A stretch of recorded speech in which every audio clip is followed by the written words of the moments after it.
Sales, am I right? Why do you even need sales? Also, maybe you can answer. Get money. Get money. Well, that's exactly what the presentation says. Come on, you can't really build anything if you don't have money, right? Money is the building blocks towards a scaling business. And that's why we need sales. But seriously though, about my product, as some of you already know, I do video, I do photo. These are some of my works. You can see, I'll just let it run there for a moment. Yeah, this one is a pretty slow video. Maybe should have picked something else. Anyways though, I would love to introduce you about some theory that I found out in sales. I didn't really want to go into what Janis said, as most of that has already been told by Kristaps, but anyways, I watched a couple videos on Challenger Sale, and I realized that there are 5 ways that you can actually sell to a person, basically 5 personas that you can assign to yourself. First one being relationship builder, second one, hard worker, third one, problem solver, fourth one, lone wolf, and the challenger. And from the book, the situation is that you should always strive to be the challenger. And you might ask, why? But the reality is, there are at least 3 main things, but there's definitely more. But you provide value to the customer mid-call. You always try to understand what exactly is the person's problem, and you try to solve it for them. And so that's the way of you bringing value to their product that they are actually making. But still, providing new insights. Already mentioned, but that is the main thing about sales. If you don't provide value, nobody's really going to want to work with you. And again, you need to challenge other people's ideas. That is the name, challenger. You always try to challenge people. But about the numbers of what actually happened, because theory-wise, that's pretty much enough. I approached 21 different companies, people that might require video. And from that, I gave 23 calls. You might be asking, if I approached 21 people, how did I get 23 calls? Well, the situation is I call someone up and they're like, yeah, we're not really responsible for that, so we'll forward you to another person. But yeah, that's how I got the calls. I got 3 rejections immediately when they said, nope, we're good. We already have a person for this. And I had 6 people that were interested. And unfortunately, also a lot of talking with companies was basically me being a Gmail warrior. Because everyone is, oh, we want to see your portfolio, we want to do that, so could you please forward that to us? And well, unfortunately, at least half was me just writing emails. But I guess that's just how it is in this business. But yeah, about the main key learnings that I had. First off, I am unsure how to properly communicate with clients. It is really difficult to drive the conversation in a way in which I understand what exactly are the biggest problems that their company is facing. And for me to provide them with a solution, well, yeah, understanding the problem is the main thing. And so I'm unsure how to correctly communicate with them. But secondly, I would say that the closing circle that Kristaps previously mentioned is mostly for finished products, or of course at the end. This is a deal closing process. And I did attempt to do it a little bit too fast, around like, I don't know, after introducing, then I talked a little bit and immediately tried to go to like the power questions and deal closing, and it did not work at all. So I would say it's better for finished products and it's completely at the end. And thirdly, my product requires a lot of information gathering about the company that I'm working with, and also I need to educate the client, because otherwise if they don't understand what their problem even is, they're not going to want to buy anything. But key insights also, I need to challenge more. That is definitely something that I struggled with. In a lot of calls, I called people and I'm like, okay, yeah, we can do this, we can do that. I know what the problem is, but I don't really I couldn't challenge them enough. I don't know, I was scared, but I guess that comes with experience. And it's about how you sell, not what you sell. If I'm trying to solve the problem for the client, they don't necessarily even need to know at first that it's a video, because I'm selling the process of eliminating a problem that they have. And so it's about how you sell, not what you sell. That comes at the end. And also, marketing managers are the people that I targeted the most, but the situation is that they are not responsible for finances and they don't know a lot about what's going on in the company. As to which, from now on, I understood that if I want to actually make some sales and get some clients, I need to work with CEOs or people that are definitely at the top in making decisions, because marketing did not work at all. But a couple of reflections. sales is difficult. I really thought conversations are going to be really easy. Just, hey, you need videos, right? That's that problem, that's that. And it's going to be simple. Hell no, it's not. Secondly, you need a lot of practice. You can't just follow a written script. It does help having a script, but you still need to have a lot of experience to understand how to correctly drive the conversation. And thirdly, sales is also a lot of educating. But yeah, I would say actions speak louder than words. So if you loved what I said or you want to really help me in some way, here's my bank account. Thank you.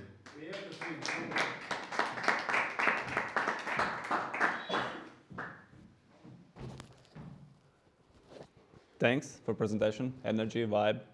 Instead of bank account, that affiliate link would be even better. QR code. Yeah, should QR do code or that. affiliate link, something that I can basically gather referrals. Because if you have anyone you would like to use this QR code to kind of have affiliate link, and I will get, let's say, percentage of what deal you're making there.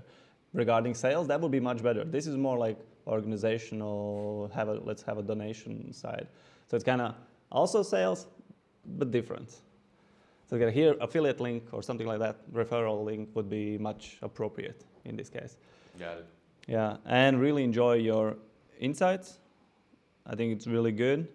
Challenger sale, also love the concept out of it. I'm reading it and applying as well as much as I can.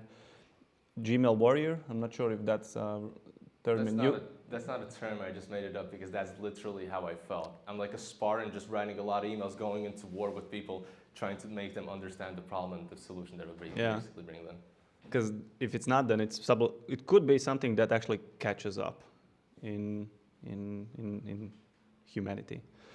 But that's it. I think it's really good, and I enjoy the results you're having there. Like the insights, at least, not sales, but the insights you got from all the conversations you had, and the point that you got to the decision makers, that you have to go for them, not the titles that someone is holding in a company.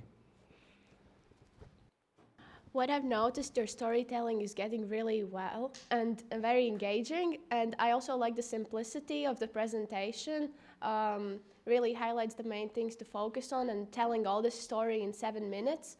So overall, I just really liked your insights. I have a little quick question. That happened also previous presentations. When you talk, you all the time do something with your feet, and it's like Yeah. stomps on the stage. Yeah, I always wanted like to say walk that around. previous time as well, but I forgot. That was Squeaking Boots was last year. What was the point which got to you that you do not have to talk to marketing managers, but you have to go to the CEOs? So the main one that really brought this out was speaking to Katrina from TechChill, because she did basically I reapproached her because I did already work for her in a way. And I told her that I can't really do the job that she wants me to for free, because otherwise I'm going to really be running into some minuses. And she told me that she needs to bring this up to someone else to understand if she can pay me for it. And that means that she's not making the decision, the other person is. That's how I see it.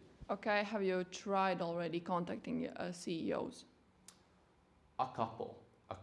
And I got immediately told no. But yeah. That is something that we have encountered in our thing, that the CEOs, they don't see the problem there. And for you to cut out marketing managers at all right now, it could mean that you lose the bridge between decision maker and the person who needs it. So just think about it. I would disagree, because the CEO has a better overview of the company, and that is the correct person that I need to bring the information to, that I need to educate, because they are the decision maker. The marketing manager understands the situation maybe a little bit better about marketing, video, and stuff like that, but I'm trying to solve a problem of clients or something else. The video is just a means of solving it, but usually it runs a little bit deeper. It's about reach, it's about brand awareness, it's about bringing clients. Okay, you just can think about this like a stakeholder map. In the middle, there always will be the CEO, blah, blah, blah. But in the influence zone, there always will be those marketing managers, and those are people who can influence this middle. It's just something, a suggestion. I'm not saying Yeah, anything. and the Okay. point to this is, whenever you sell basically or offer someone who is not a decision maker but he is in this influential circle, you have to think about how can I help this person sell this my solution better. Basically, you have to learn how to help them sell it further because they're gonna go do the presentation, and if you haven't done a good job, they will not have confidence in actually selling it further. So this kind of marketing managers, it might be really good door openers, but if they haven't understood what you do and how you do and how it can help and how it costs and all of this stuff, then they will not be able to persuade also further the same solution. In the next meetings, they will probably just skip it because they're not confident with it. Multi-level sales. It's 10 line, yeah. Yanis, any feedback, comments? Your mic. Yes. Man patīk tava atklāsme, jo tas, ka mēs runājam vai apmācībās, tad šis viss pasākums ir pa pieredzi. Pieredze ir vienīgā vērtība, ko tu nevar nopirkt par naudu, ko tu esi sapratis un sadomājis un tādas lietas. Bet tā piebildu par Lukas, ko minēt par CEO un nepieņem lēmumu, tad pat būtībā uzņēmējs ir tendēts, lai nopelnītu naudu, un tava ideja ir tā, kas viņam nes šo visu.